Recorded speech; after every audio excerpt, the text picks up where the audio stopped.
मित्रांनो आज घेऊन आले तुम्हाला ब्रेझा गाडी, डिझेल गाडी आहे, फर्स्ट ओनर आहे मित्रांनो। गाडी द्यायची आहे 7 लाखाला आणि गाडी गेली आहे 63,000 किलोमीटर गाडी गेली आहे। बघू शकता चांगल्या कंडिशनमध्ये आहे ब्रेझा आणि डिझेल गाडी आहे मित्रांनो आणि टॉप मॉडेल आहे ब्रेझा आणि कलर आहे रेड, फर्स्ट ओनर आहे। तर बघू शकता कशा प्रकारे गाडी रेड कलरची ब्रेझा आहे आणि डिझेल गाडी आहे मित्रांनो। शक्यतो डिझेल गाड्या बंद झाल्या तर तुम्हाला आपण आणली आहे ब्रेझा गाडी डिझेलमध्ये।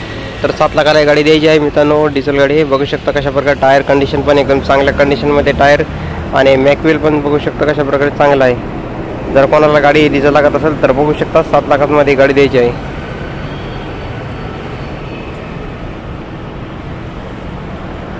फ्रंट लुक पण चांगला आहे।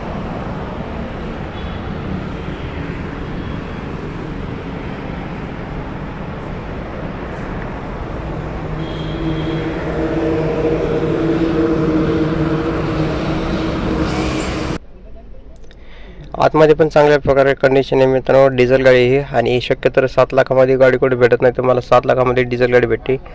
आणि 2009 मित्रांनो 2015चं मॉडेल आहे, डिझेल गाडी आहे आणि शक्यतो ही ऑटोमॅटिक गाडी आहे मित्रांनो। बघू शकता ऑटोमॅटिक गाडी आहे आणि एकदम चांगल्या कंडिशनमध्ये बघू शकता। सीट लेदर पण एकदम कंपनी फिटेड आहे, बघू शकता संपूर्ण गाडी जबरदस्त दिसायला आहेत। आणि 2015चं मॉडेल आहे मित्रांनो आणि चांगल्या कंडिशनमध्ये आहे। जर कोणाला पाहिजे असेल तर बघू शकता 2015चं मॉडेल आहे, डिझेल मॉडेल आहे, ब्रेझा आहे, रेड कलर आहे, टॉप व्हेरियंट आहे मित्रांनो, ZX आहे मॉडेल आहे, बघू शकता। जर कोणाला पाहिजे असेल तर कॉन्टॅक्ट साधू शकता किंवा कमेंट करू शकता। तुम्हाला घेऊन आलो आहे डिझेल गाडी, ब्रेझा गाडी। तर अशा प्रकारे मित्रांनो कंडिशन आहे गाडीची, बघू शकता तुम्ही।